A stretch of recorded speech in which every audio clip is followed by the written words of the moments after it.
Omoewu mo ló yá nílé ewu ní ìwírí o. Omoewu ni wọ́n mọ̀ pé ọ̀yà Ikire mi nílé ewu onílùú gbẹ̀dú ọmọ agúnyánmọ́dí. Ọmọ adálẹ̀ ìgbéwòrà ọmọ adálẹ̀ ìgbésù gángan. Ebẹ́yìn l'Omoewu fi lé hàn mí bọ̀nà mi tí ọ̀jẹ̀ fàbújá alẹ́ Ikire hàn ní lábọ̀rìṣà àwọn òfò òun òdì nínú ilé bàbá tó bí yín lọ́mọ. Ewu ló bí yín mo pé yàn gbọ́dọ̀ mẹ́mú ọpẹ́ ògìyàn lówó yín dàgbà gbọ́dọ̀ mú ògùrọ̀ gbà tẹ́ mẹ́mú ọpẹ́ tẹ́ mògùrọ̀.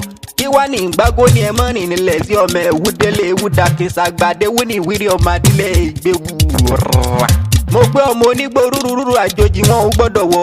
Àjòjì tó bá wọ gbòòrò nílé Ikire yóò dẹni ẹbọra nínú ilé bàbá tó bí yín lọ́mọ gangan ni. Ọmọ kan kú ilé ọmọ kan kú òde ọmọ kan kú ọ̀nà èjìgbò.